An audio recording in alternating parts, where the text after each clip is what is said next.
Andrew Cuomo has been lecturing that your state actually he put it squarely on the shoulders of Kentucky. His contention is that New York is bailing out Kentucky, or has been bailing out Kentucky all this time, and it's time for a little payback. What I'm noticing is that the Democrats seem to want to bail out poorly functioning states, states with overspending, pension liabilities. You know, why should the well-managed states have to pay through the federal government to bail out the poorly managed states? Why should voters in Kentucky subsidize the pension liabilities of Illinois? Well, we shouldn't, and we shouldn't bail out any of the states. Look, it's these governors who are acting like miniature tyrants. They've shut down their economies. They're the ones who are responsible for the lack of income coming to their states. And by the way, to the governor of New York, if he thinks that the legislation subsidizes people in Kentucky, then tell all of the representatives and senators from New York to quit voting for it. They're the ones that vote for all this junk. Tell the representatives from California, quit voting for it if they think they're subsidizing Kentucky. The reality is, at the end of the day, you can slosh the money around, but in Kentucky, we make things. We grow food, we make appliances, we create energy, and a lot of that goes to New York. And they're going to see shortages of that if our governor keeps copying their governor, which is what he's done. He's basically cribbing off of their governor. He's shut down our churches. He sent the state troopers out to take pictures of the license plates of the church goers while he's letting the felons out.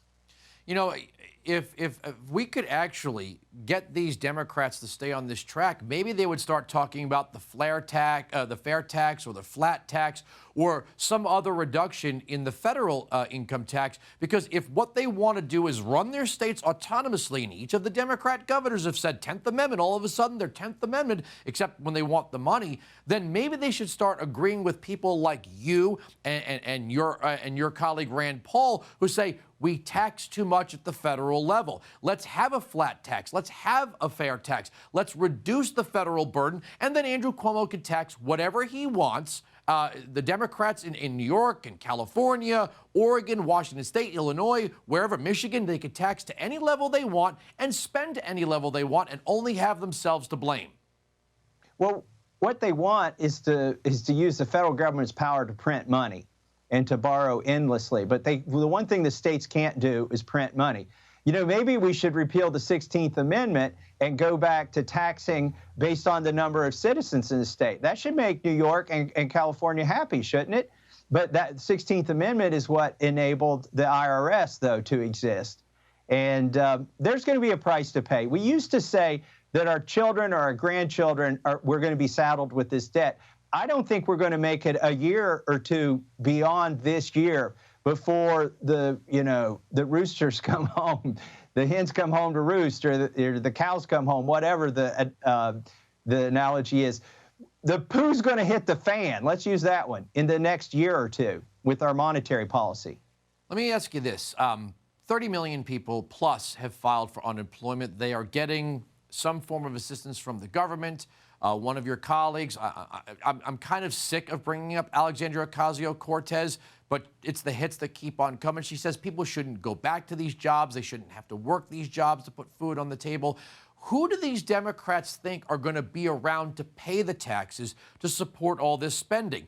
You know, the 400 richest people that they're always pointing at are going to offshore their money. Many corporations are going to downsize or offshore as much as we're trying to attract manufacturing back to the United States. Which class of people do they think are going to be willing to pay those Scandinavian tax rates or more to subsidize 30, 40, 50 million people who are all voting and collecting without working? It's going to be the people that work in this society that are going to bear this burden. And right now, they're trying to pretend that you can take water out of the deep end of the pool and put it in the shallow end of the pool and make the water deeper in the shallow end. It's just their economics don't work.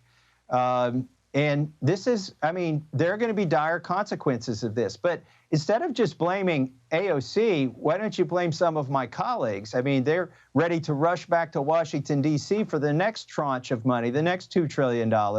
And I have said, and I'll keep maintaining this, that these $2 trillion payments are like blood transfusions to a patient whose arteries are severed.